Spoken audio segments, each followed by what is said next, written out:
Welcome sa Dries TV. Kung interesado ka sa ganitong news, huwag kalimutang isubscribe ang ating YouTube channel. Maraming salamat! Welcome back again sa ating YouTube channel mga kakimpaw. And sa update natin ito, ang pag-uusapan natin ay tungkol sa mga importanteng kaganapan kina Kim and syempre kay Paolo Avellino.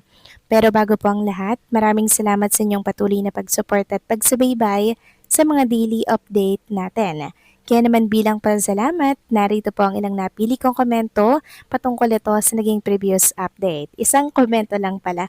Mula ito kay Ginang Norma Dayag, sabi niya, "Good they, there is TV whatever storms that come to their lives, still they will surpass cause of their inherent attitude and manners. KP is a combination of a introvert and extrovert.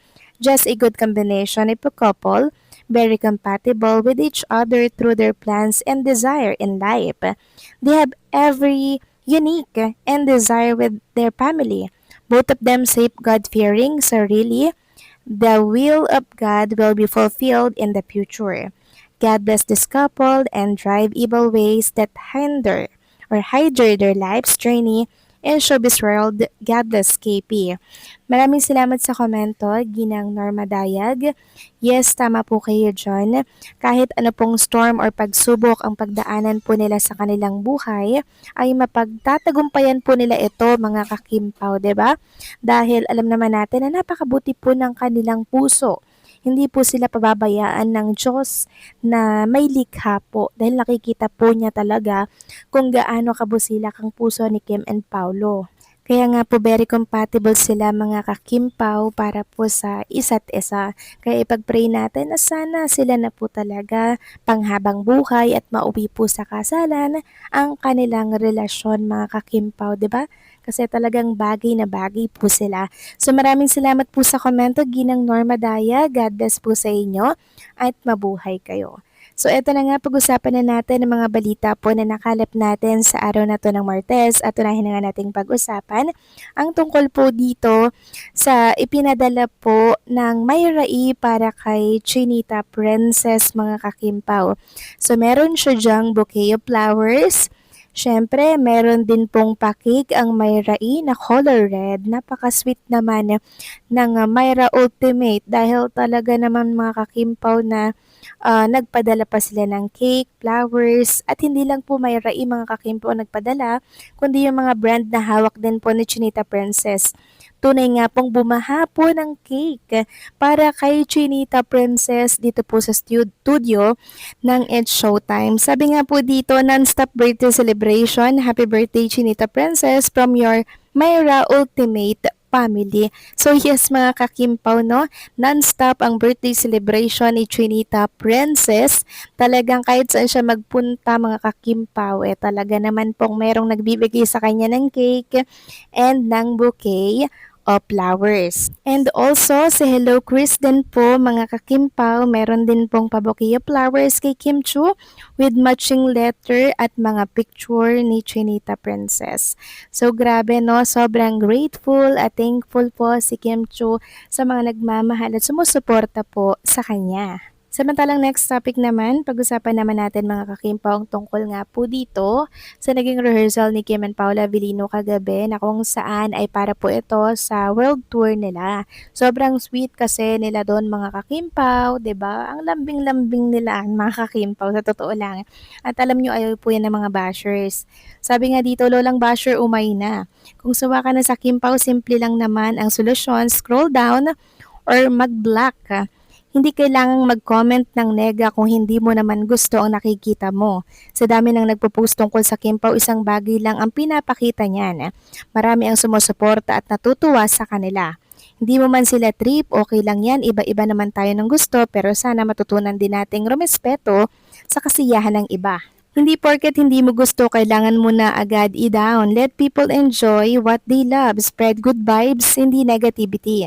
Mas gagaan pa pakiramdam mo. Ikaw focus ka na lang sa mga bagay na nagpapasaya sa'yo. mas worth it yun. So ito mga bashers talaga, hindi po talaga sila mapakali, no? Ayaw na ayaw po nilang sweet at naglalambingan si Kim and Paolo. Samantalang next topic naman, pag-usapan naman natin ang ginawa pong pagtulong ni Chinita Princess sa mga nangangailangan mga kakimpaw bilang parte po ito ng pag-celebrate or celebration niya ng kanyang birthday. Yes po mga kakimpaw, namigay po ng gasoline and grocery pack si Chinita Princess. Sabi nga dito, Kim Chu is truly the queen of time management, charity for our fellow driver, countrymen who are so severely affected by the high gasoline prices. Seems like drivers are the beneficiaries of the earning from her Closet Bazaar charity. Also, the color pink movement true and true. So makikita nga dyan mga kakimpaw si Chinita Princess.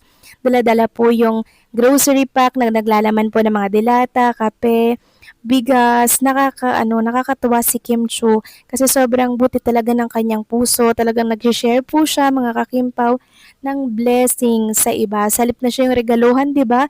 Siya po yung nagbibigay ng regalo bilang pasasalamat po at pagtulong na din sa mga nangangailangan nating kababayan. Sabi nga po ng isang fan dito, how you cannot love this woman, a woman with a golden heart, Kimi. Lord, ikaw nang bahala sa kimpaw namin sa lahat ng kanilang mga activities.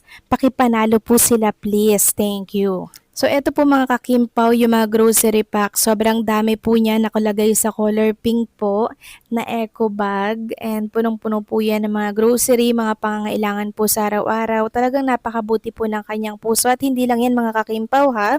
Talagang meron pang mga pagkain, food pack na ipinamigay din sa Chinita Princess mula po yan sa Chowking. Makikita nyo nga dyan si Chinita Princess, nakasakay po siya sa ulihan po ng car, tapos mga kahon-kahon po at mga nasa paper bag na pagkain mula po yan sa Chowking. Sobrang buti talaga ng puso ni Chinita Princess mga kakimpaw, no? Kaya marami po talaga nagmamahal at sumusuporta sa kanya. Deserve niya talagang suportahan.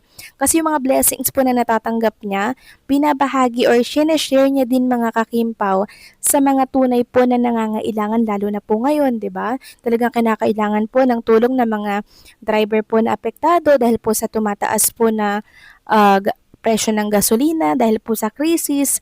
'Di ba? Ito si Kim Chu lang naman mga kakimpaw, handa pong ibigay ang kanyang kamay para magbigay ng tulong sa mga kababayan po natin. Kaya hindi ko magets yung ilan sa mga bashers, mga kakimpaw bakit nagagawa po nilang batikusin yung ganitong klase ng artista na napakabuti po ng puso, 'di ba, na wala naman pong ginagawang masama sa kanila, kundi tumulong lang naman si Kim Chu at namamahagi ng kanyang mga blessings, pero sa kabila nun ay panay pambatikos pa rin po ang nakukuha ni Chinita Princess mula po sa kanila. So mabuti na lang meron po mga sumusuporta at nagpapalawig ng mga ganitong gawain ni Chinita Princess at kahit pa paano po, talaga namang napapalawak natin yung kabutihan at kabusilakan po ng puso ni Kim Chu. So paano mga kakimpaw, hanggang dito na lamang po ang update natin at maraming salamat sa patuloy po na pagsuporta.